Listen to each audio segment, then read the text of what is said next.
नमस्कार दोस्तों, आज हम एक ऐसी कहानी के बारे में बात करने जा रहे हैं जो आपको हिमालय की उन गहराइयों में ले जाएगी जहां हर पत्थर एक रहस्य, हर गुफा एक अनकही दास्तान समेटे हुए है। हिमालय जो केवल भारत की आत्मा नहीं बल्कि अनगिनत राज्यों का खजाना भी है। क्या आपने कभी सोचा है कि इन बर्फीली चोटियों और गहरी गुफाओं में क्या छिपा हो सकता है? कुछ कहते हैं वहां देवताओं के द्वार हैं, कुछ का मानना है प्राचीन सभ्यताएं वहां आज भी सांस लेती हैं, और कुछ तो कहते हैं कि वहां समय भी रुक जाता है। यह कहानी ऐसी ही एक गुफा की है जिसका नाम है कैलाश गुफा। नहीं, यह वह कैलाश नहीं जिसे आप शिव का निवास मानते हैं। यह एक ऐसी गुफा है जिसका जिक्र न नक्शों में मिलता है न इतिहास की किताबों में। यह गुफा केवल फुसफुसाहटों में जिंदा है, उन कहानियों में जो स्थानीय गांव वाले रात के अंधेरे में आग के इर्द गिर्द बैठकर सुनाते हैं। लेकिन सावधान, यह कहानी सुनने के लिए आपको अपने दिल को मजबूत करना होगा, क्योंकि हर कदम पर एक ऐसा रहस्य खुलेगा जो आपके दिमाग को चक्कर घिन्नी बना देगा। तो तैयार हैं? चलिए हिमालय की गहराइयों में उतरते हैं। हमारी कहानी शुरू होती है एक युवा पुरातत्वविद अर्णव मेहरा से, जो हिमालय की गुफाओं में प्राचीन सभ्यताओं के अवशेष खोजने का जुनून रखता था। दिल्ली यूनिवर्सिटी से 28 वर्षीय अर्णव ने अपनी पीएचडी पूरी की थी और अब अपनी रिसर्च के लिए हिमालय की गुफाओं की खोज में निकला था। उसका मकसद था प्राचीन सभ्यताओं के छिपे हुए चिन्हों को ढूंढना, जिन्हें आज तक कोई नहीं जान पाया। गांव पहुंचते ही अर्णव को एक स्थानीय सराय में रात गुजारनी पड़ी। वहीं उसकी मुलाकात हुई तेंजिन दोरजे से, एक बूढ़े लामा जो कभी तिब्बती मठ का संरक्षक रह चुका था। तेंजिन की आंखों में अनुभव और रहस्य की चमक थी। रात को अलाव के पास बैठकर तेंजिन ने धीरे से पूछा, तुम क्या ढूंढ रहे हो बेटा? गुफाएं, प्राचीन सभ्यता के चिन्ह, अर्णव ने उत्सुकता से जवाब दिया। तेंजिन कुछ देर चुप रहा, फिर अपनी थैली से एक चमड़े का पुराना नक्शा निकाला। वो कांपते हाथों से अर्णव को देता हुआ बोला, यह गुफा कैलाश गुफा, लेकिन ध्यान रखना, यह कोई साधारण जगह नहीं। यह वह द्वार है जहां समय और सत्य एक दूसरे में घूंटे हुए हैं। वहां जो गया है वो लौटकर नहीं आया। अर्णव ने नक्शे को गौर से देखा। उस पर हिमालय की श्रृंखलाएं बनी थीं और एक खास बिंदु पर लाल रंग से लिखा था, कैलाश गुफा, वहां प्रवेश करने वाला लौटता नहीं। अर्णव को डर और रोमांच एक साथ महसूस हुआ। अर्णव अपने कमरे में जाकर सो गया, लेकिन नींद जैसे किसी ने छीन ली थी। अलमारी के पास उसे एक परछाई दिखी, धुंधली, ठंडी, जैसे हवा में बर्फ घुली हो। वह परछाई नक्शे की ओर बढ़ी और फिर अचानक गायब हो गई। अर्णव हड़बड़ाकर उठा। कमरा शांत था, लेकिन नक्शा गायब था। सुबह की ठंडी धूप चमोली के गांव पर उतर रही थी, लेकिन अर्णव के चेहरे पर चिंता की परछाइयां थीं। रात को अचानक जागने और नक्शे के गायब हो जाने के बाद उसकी नींद पूरी नहीं हुई थी। वह समझ नहीं पा रहा था कि क्या उसने सपना देखा था या वह अजीब छाया असल में थी। वह तेजी से बाहर निकला और सीधे लामा तेंजिन के घर पहुंचा, लेकिन वहां ताला लटका मिला। आसपास पूछने पर पता चला कि लामा सुबह सुबह ही गांव छोड़ चुके हैं। कहां गए, किसी को नहीं पता। यह नक्शा ऐसे नहीं जा सकता, अर्णव बड़बड़ाया। वह गांव के हर कोने में घूमता रहा, दुकानों, मंदिर और यहां तक कि नदी किनारे तक गया, लेकिन कोई सुराग नहीं मिला। तभी एक चाय की दुकान के पास खड़ी एक युवती ने उसे टोकते हुए कहा, आप वही हैं ना जो नक्शा खोज रहे हैं? अर्णव चौंका। लड़की की आंखों में गहराई थी, भूरी, लेकिन जैसे भीतर कोई छिपा हुआ तूफान हो। हाँ, पर तुम कौन हो? मेरा नाम माया है, उसने मुस्कुराकर कहा, और मैं जानती हूं तुम्हारा नक्शा कहां है। वह धीरे से अपनी जैकेट की जेब से वही चमड़े का पुराना नक्शा निकालती है। अर्णव तेजी से उसकी ओर बढ़ा, लेकिन उसने हाथ उठाकर उसे रोक दिया। पहले मेरी बात सुनो, मैं यह नक्शा तभी दूंगी जब तुम मेरे साथ गुफा तक चलोगे। क्या? अर्णव को यकीन नहीं हुआ। तुम इसे कहां से लाई? वहीं से जहां इसे भेजा गया था, माया ने रहस्यमयी अंदाज में कहा। यह नक्शा किसी संयोग से तुम्हारे पास नहीं आया अर्णव। कैलाश गुफा तुम्हें बुला रही है और मैं वहां पहले भी जा चुकी हूं, लेकिन अधूरी लौटी। अब तुम मेरे बिना वहां नहीं पहुंच सकते।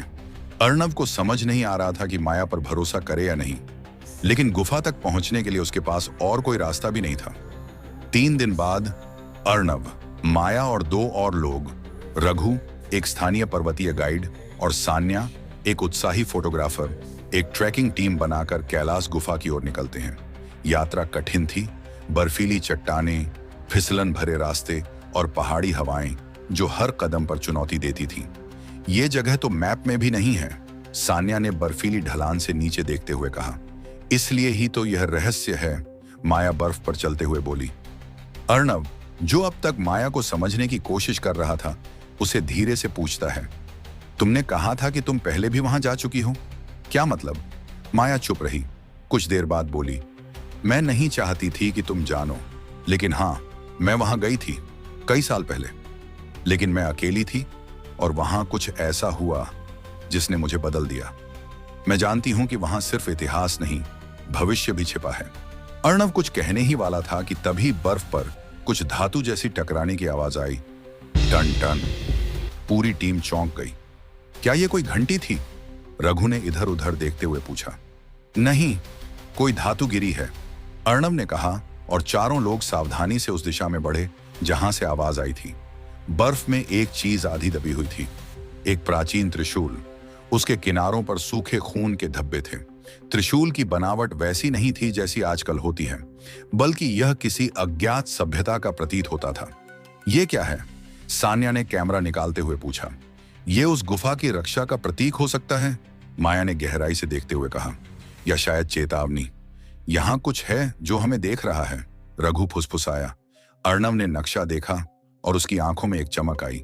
हम बहुत करीब हैं, गुफा बस एक दिन की दूरी पर है, लेकिन आज रात हमें यहीं रुकना होगा। रात का समय, बर्फ के बीच तंबू लग गए थे। आग जल रही थी, लेकिन हवा में अजीब सी नमी और बेचैनी थी। माया दूर बैठी आसमान की ओर देख रही थी, जैसे किसी संकेत की प्रतीक्षा कर रही हो। क्या तुम डर रही हो? अर्णव ने आकर पूछा। डर? माया मुस्कुराई। मैं डर से परे जा चुकी हूं अर्णव, लेकिन हाँ, जो आने वाला है वो किसी की भी नींद उड़ा देगा। उस रात दूर पहाड़ों से फिर वही आवाज आई, टन टन, लेकिन अब वह त्रिशूल के पास से नहीं, ऊपर से आ रही थी, जैसे किसी मंदिर की छत से। अर्णव ने देखा, त्रिशूल अब तंबू के ठीक बाहर रखा था, लेकिन किसी ने उसे वहां रखा नहीं था। अगली सुबह अर्णव जागा तो पाया कि त्रिशूल अब माया के हाथ में है और उसकी आंखें पूरी तरह बदल चुकी हैं, जैसे वह किसी और की हो। क्या माया वही है जो वो कहती है, या यह किसी शक्ति का प्रभाव है? माया, अर्णव ने धीरे से पुकारा। माया अचानक चौंकी और त्रिशूल उसके हाथ से छूटकर बर्फ में गिर पड़ा। मैं ठीक हूं, उसने धीमी आवाज में कहा। रात को कुछ अजीब सपना देखा मैंने, जैसे कोई मुझे पुकार रहा था। अर्णव ने उसकी आंखों में गहराई से देखा, लेकिन उसने अब खुद को सामान्य कर लिया था। रघु और सान्या भी जाग चुके थे। चारों अब अंतिम मंजिल की ओर बढ़ने वाले थे। कैलाश गुफा का पहला द्वार, जो नक्शे के अनुसार शून्य द्वार कहलाता था। शून्य द्वार का रहस्य दोस्तों, उस पल को महसूस करो जब अर्णव और उसकी टीम उस गुफा के सामने खड़े थे। बर्फ से ढका हुआ प्रवेश द्वार, जैसे कोई प्राचीन राक्षस अपना मुंह खोले खड़ा हो। हवा में एक अजीब सी सनसनाहट थी, जैसे कोई फुसफुसा रहा हो। अर्णव का दिल जोर जोर से धड़क रहा था। माया ने उसका कंधा पकड़ा और कहा, अर्णव, अब पीछे नहीं हट सकते, ये गुफा हमें बुला रही है। लेकिन उसकी आवाज में कुछ था, एक हल्का सा डर, या शायद कुछ छिपाने की कोशिश। रघु, जो स्थानीय गाइड था, ने अपने बैग से रस्सी निकाली और कहा, साहब, मैंने सुना है यहाँ की गुफाएं इंसान को निगल लेती हैं। सान्या, जो अपनी कैमरा लिए हर चीज को रिकॉर्ड कर रही थी, हंसी और बोली, रघु, डरपोक मत बन, ये तो बस एक गुफा है। लेकिन उसकी हंसी में भी एक खोखलापन था। वे गुफा के अंदर घुसे। अंधेरा इतना गहरा था कि उनकी टॉर्च की रोशनी भी जैसे डूब रही थी। दीवारों पर नक्काशी थी, प्राचीन चिन्ह जो न तो देवनागरी थे न ही ब्राह्मी। अर्णव ने अपनी उंगलियां उन पर फिराई। ये किसी सभ्यता के हैं जो इतिहास में दर्ज ही नहीं, उसने धीरे से कहा। माया ने एक दीवार की ओर इशारा किया जहां एक विशाल चक्र की नक्काशी थी। उसके केंद्र में एक नीला रत्न चमक रहा था, जैसे कोई तारा जमीन पर उतर आया हो। यह क्या है? सान्या ने पूछा। उसका कैमरा अब भी रिकॉर्ड कर रहा था। माया ने जवाब दिया, यह समय का चक्र है, इसे छूने वाला समय के पार चला जाता है। अर्णव ने उसकी ओर देखा। तुम्हें इतना कैसे पता है माया? उसका सवाल हवा में लटक गया। माया ने मुस्कुराकर बात टाल दी, लेकिन उसकी आंखों में एक चमक थी, जैसे वह कोई राज छिपा रही हो। अर्णव ने रत्न की ओर हाथ बढ़ाया। रघु ने चिल्लाकर रोका, नहीं साहब, ये ठीक नहीं। लेकिन देर हो चुकी थी। जैसे ही अर्णव ने रत्न को छुआ, एक तेज नीली रोशनी पूरे कक्ष में फैल गई। ऐसा लगा जैसे समय ही रुक गया हो। सान्या का कैमरा जमीन पर गिर गया। रघु की चीख हवा में गूंज उठी और फिर अंधेरा। जब अर्णव की आंखें खुली तो वह जमीन पर पड़ा था। गुफा वहीं थी, लेकिन बाहर का नजारा। बर्फ गायब थी, चारों ओर घने जंगल थे और हवा में एक अजीब सी गंध थी। माया उसके पास खड़ी थी, उसकी आंखों में डर और उत्साह का मिश्रण। अर्णव, उसने फुसफुसाया, हम समय के पार आ चुके हैं। तो वे एक ऐसी दुनिया में थे जो उन्होंने कभी कल्पना भी नहीं की थी। बर्फीली चोटियां गायब थीं और उनकी जगह घने हरे भरे जंगल थे। हवा में एक अजीब सी खुशबू थी, जैसे कोई प्राचीन फूल खिल रहा हो। अर्णव ने चारों ओर देखा। उसका दिमाग यह समझने की कोशिश कर रहा था कि वे कहाँ हैं। ये क्या है? उसने फुसफुसाया। माया ने उसका हाथ पकड़ा और कहा, अर्णव, हम समय के पार चले गए हैं। ये वही जंगल है जो हजारों साल पहले हिमालय में था। उसकी आवाज में एक अजीब सी सुनिश्चितता थी, जैसे वह इसे पहले से जानती थी। रघु, जो स्थानीय गाइड था, डरा हुआ लग रहा था। यह कैसे संभव है? हम तो बस एक गुफा में थे, उसने कहा। सान्या, जो अपना कैमरा संभाल रही थी, ने चारों ओर तस्वीरें खींचनी शुरू कर दी। उसकी आंखों में उत्साह था, लेकिन उसके हाथ कांप रहे थे। अचानक जंगल में एक आवाज आई, जैसे कोई पत्तियां हिल रही हों, लेकिन यह कोई हवा नहीं थी। अर्णव ने देखा और उसे कुछ आकृतियां दिखाई दी जो तेजी से उनकी ओर आ रही थीं। वे योद्धा थे, लेकिन उनके वस्त्र और हथियार ऐसे थे जो किसी प्राचीन काल से सीधे निकले हों। उनके चेहरों पर रंगाई थी और उनकी आंखों में एक अजीब सी चमक थी। माया ने तुरंत उनकी भाषा में कुछ कहा और योद्धा रुक गए। अर्णव चौंक गया। तुम उनकी भाषा कैसे समझती हो? उसने पूछा। माया ने मुस्कुराकर कहा, बाद में बताऊंगी, अभी हमें उनके साथ जाना होगा। वे हमें अपने गांव ले जा रहे हैं। योद्धाओं ने टीम को घेर लिया और उन्हें जंगल के अंदर ले गए।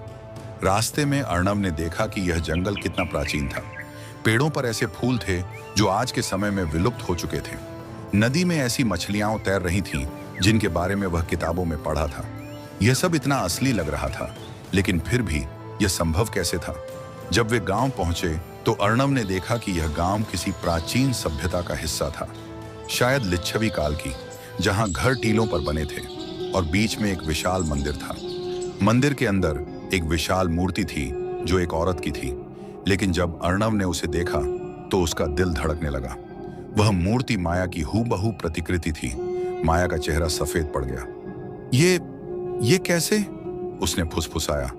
योद्धाओं के नेता, जिसका नाम तेंजिन था, ने कहा, यह मंदिर हमारी रक्षक देवी का है। वह समय की रक्षक है। उसने माया की ओर देखा और कहा, तुम उसकी तरह दिखती हो। क्या तुम वही हो? माया ने कुछ नहीं कहा, बस उसकी आंखें मूर्ति पर टिकी रहीं। अर्णव को लगा कि माया कुछ छिपा रही है। क्या वह वाकई वह देवी थी या इसमें कुछ और था? तभी रात गिरने लगी और गांव में एक अजीब सी शांति छा गई। अर्णव को लगा कि कुछ गड़बड़ है। उसने माया से पूछा, तुम्हें क्या पता है जो तुम हमें नहीं बता रही? माया ने उसकी आंखों में देखा और कहा, अर्णव, सच्चाई जानने के लिए तुम्हें मेरे साथ आना होगा, लेकिन यह खतरनाक है। उसी समय जंगल से एक और आवाज आई। इस बार यह योद्धाओं से अलग थी। यह एक गहरी, डरावनी आवाज थी, जैसे कोई आत्मा चिल्ला रही हो। तेंजिन ने कहा, वे आ गए हैं, छाया चलने वाले। वे समय के द्वार पर कब्जा करना चाहते हैं। अर्णव का दिल डूब गया। क्या वे इससे बच पाएंगे? और माया की असली पहचान क्या थी? सुनो दोस्तों, जब छाया चलने वालों ने हमला किया तो यह एक ऐसा युद्ध था जो समय और सत्य के बीच लड़ा जा रहा था। कालदूतों ने अपने हथियार उठाए और अर्णव की टीम भी तैयार हो गई। लेकिन छाया चलने वाले कोई साधारण दुश्मन नहीं थे। वे ऐसे प्राणी थे जो समय के बीच फंस गए थे और अब वे इस द्वार को नष्ट करना चाहते थे। माया ने एक चमकदार तलवार निकाली जिसके बारे में अर्णव को पता नहीं था। यह क्या है? उसने पूछा। माया ने कहा, यह समय की तलवार है।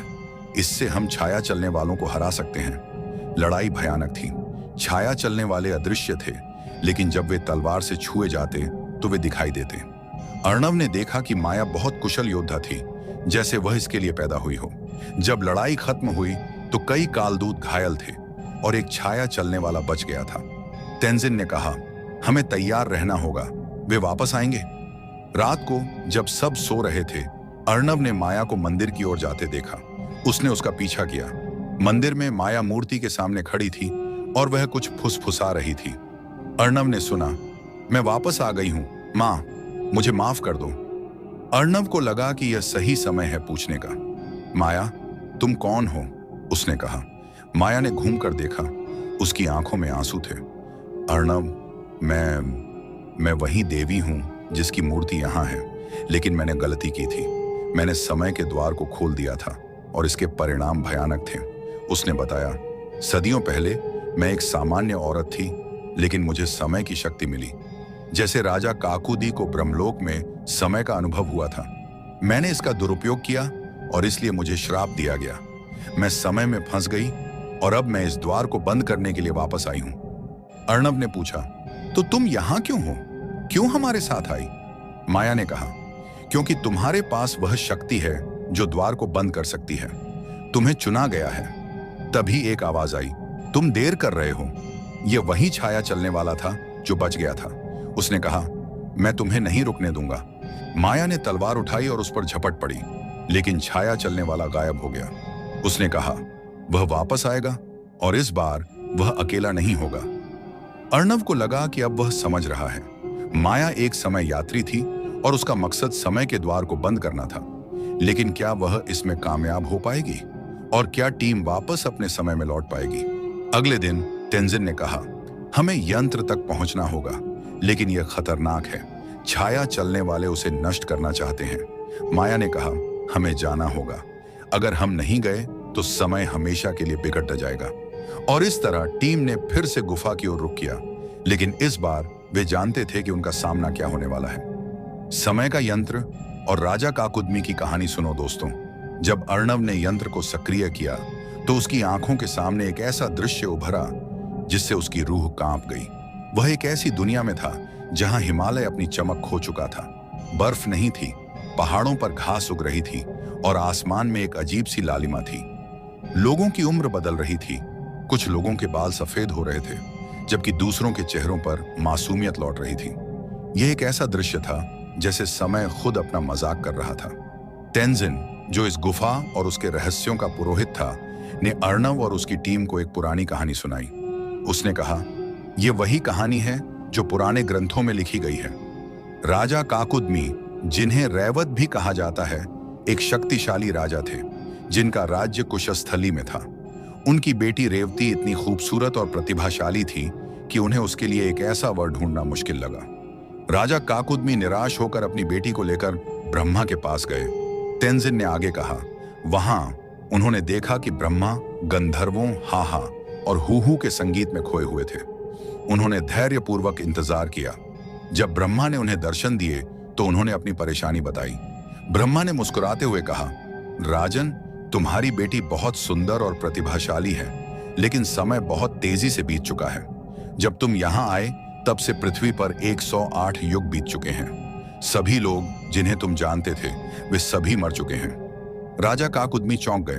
तेंजिन ने कहा, वह नहीं जानते थे कि समय इतनी अलग अलग गति से बीत सकता है। ब्रह्मा ने उन्हें बताया। तेंजिन ने कहानी जारी रखी कि उनकी बेटी रेवती का विवाह विष्णु के अवतार बलराम से होगा, और ऐसा हुआ। यह कहानी, तेंजिन ने अर्णव को देखकर कहा, हमें सिखाती है कि समय सापेक्ष है। यहां इस गुफा में समय अलग अलग तरह से बीतता है। अर्णव ने पूछा, तो यह यंत्र क्या है? यह कैसे काम करता है? यह यंत्र, तेंजिन ने कहा, समय को नियंत्रित करने की शक्ति रखता है, लेकिन इसका इस्तेमाल करना खतरनाक है। अगर इस पर नियंत्रण खो दिया तो यह समय को ही नष्ट कर देगा। माया, जो इस पूरी यात्रा में एक रहस्यमय चरित्र रही थी, ने कहा, हमें इस यंत्र को बंद करना होगा। अगर हमने नहीं किया तो यह पूरी दुनिया को खतरे में डाल देगा। लेकिन उससे पहले कि वे कुछ कर पाते, एक डरावनी आवाज गुफा में गूंज उठी, तुम नहीं रुक सकते। यह छाया चलने वालों की आवाज थी। वे प्राणी जो समय में फंस गए थे और अब इस यंत्र पर कब्जा करना चाहते थे। वे आ गए, तेंजिन ने कहा, उन्हें इस यंत्र तक नहीं पहुंचने दिया जा सकता। लड़ना पड़ेगा, अर्णव ने कहा, और उसने अपना हाथ माया पर रखा। चलो इसे खत्म करें। अर्णव, माया और सान्या अपने अपने छोटे छोटे शिविरों में थे, लेकिन रघु कहीं नहीं था। वह एक पल में वहां था और अगले पल गायब। सुबह जब वे उठकर देखा तो रघु का कोई अता पता नहीं था। उसका बैग, उसका खाना सब वहीं था, लेकिन वह खुद गायब था। यह कैसे हो सकता है? सान्या ने पूछा। उसकी आवाज में डर था। वह तो बस एक पल को चलकर आ रहा था। शायद वह भटक गया, अर्णव ने कहा, लेकिन उसकी आवाज में भरोसा नहीं था। नहीं, माया ने कहा, यह गुफा वह इतनी आसान नहीं। वे गुफा में गए और जैसे जैसे वे अंदर गए उन्हें एक अजीब सी ठंडक महसूस हुई। दीवारों पर प्राचीन चिन्ह थे, जैसे कोई साधु वहां तपस्या करता रहा हो। तभी एक हल्की सी हवा चली और एक आवाज आई, तुम यहां क्यों आए हो? अर्णव ने चारों ओर देखा, लेकिन कोई नहीं था।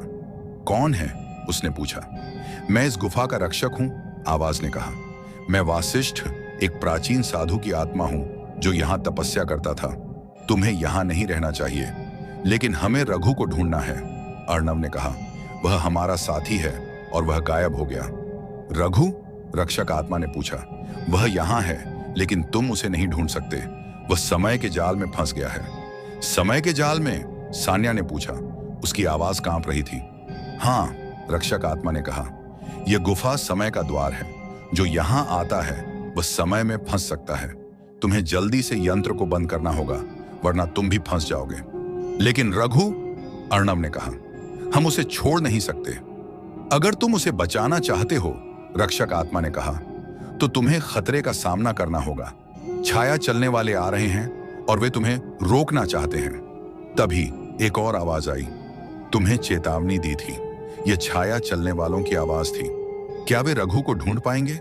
और क्या वे छाया चलने वालों से लड़ पाएंगे? जब टीम ने समझा कि यंत्र को नष्ट करने के लिए एक बलिदान चाहिए, तो सब चुप हो गए। तेंजिन ने कहा, प्राचीन काल से इस यंत्र को बंद करने के लिए एक आत्मा की जरूरत होती है। यह वह शक्ति है जो समय को संतुलित रखती है। माया ने आगे बढ़कर कहा, मैं करूंगी। यह मेरी गलती थी जिससे यह सब शुरू हुआ। मैंने समय के द्वार को खोला था और अब मैं इसे बंद करूंगी। अर्णव ने उसका हाथ पकड़ा। नहीं माया, तुम नहीं जा सकती। हम साथ हैं, हम साथ मिलकर इसे करेंगे। लेकिन माया ने उसकी आंखों में देखा और कहा, अर्णव, तुम्हें समझना होगा। अगर मैं नहीं गई तो यह दुनिया नष्ट हो जाएगी। तुम्हें जाना होगा। तुम्हारा समय तुम्हारा इंतजार कर रहा है। तभी एक गहरी आवाज गुफा में गूंजी, तुम नहीं रुक सकते। छाया चलने वाले आ गए थे। उनकी आंखों में क्रोध था। वे चाहते थे कि यंत्र खुला रहे ताकि वे समय में घूम सकें और अपनी इच्छानुसार बदलाव कर सकें। लड़ाई भयानक थी।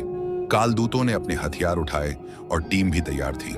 माया ने अपनी समय की तलवार निकाली और अर्णव ने अपने दिमाग का इस्तेमाल किया। सान्या ने अपने कैमरे से रोशनी का इस्तेमाल किया जो छाया चलने वालों को परेशान कर रही थी। रघु, जो पहले गायब हो गया था, अचानक वापस आया। उसने कहा, मैंने रक्षक आत्मा से बात की। उन्होंने मुझे बताया कि कैसे यंत्र को बंद किया जाए। तेंजिन ने कहा, हमें जल्दी करना होगा। माया, तुम तैयार हो? माया ने गहरी सांस ली और कहा, हाँ, मैं तैयार हूं। वह यंत्र के पास गई और उसने अपना हाथ उस पर रखा। यंत्र चमकने लगा और एक तेज रोशनी फैल गई। छाया चलने वाले चिल्लाए, नहीं, तुम नहीं कर सकते। लेकिन बहुत देर हो चुकी थी। माया ने अपनी शक्ति डाली और यंत्र धीरे धीरे बंद होने लगा। उसका शरीर कांप रहा था और उसकी आंखें बंद थीं। अर्णव ने चिल्लाया, माया, लेकिन वह उसे सुन नहीं रही थी। जब यंत्र पूरी तरह बंद हुआ तो एक शांति छा गई। छाया चलने वाले गायब हो गए और गुफा शांत हो गई। माया वहां नहीं थी। उसने खुद को बलिदान कर दिया था। अर्णव की आंखों से आंसू छलक आए। वह गई, उसने फुसफुसाया। तेंजिन ने उसके कंधे पर हाथ रखा और कहा, वह एक वीर थी। उसने सबको बचाया। लेकिन अर्णव को लग रहा था कि उन्होंने कुछ खोया है। वह माया को वापस लाना चाहता था, लेकिन वह जानता था कि यह संभव नहीं था।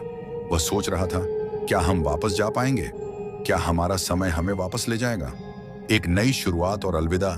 जब टीम ने यंत्र को बंद किया तो वे एक अलग समय में पहुंच गए। यह वही समय नहीं था जहां से वे आए थे। यह एक ऐसा समय था जहां हिमालय अपनी पूरी शक्ति में था और लोग शांति से रह रहे थे। अचानक उन्हें माया दिखाई दी। वह वहां कैसे थी? वह तो बलिदान कर चुकी थी। माया ने कहा, अर्णव, मैं यहां हूं, लेकिन मैं तुम्हारे साथ नहीं जा सकती, मुझे यहां रहना होगा। अर्णव ने पूछा, क्यों? तुम क्यों नहीं आ सकती? क्योंकि, माया ने कहा, मैं इस समय का हिस्सा हूं। अगर मैं तुम्हारे साथ गई तो समय फिर से बिगड़ जाएगा। मुझे यहां रहकर इस समय की रक्षा करनी होगी।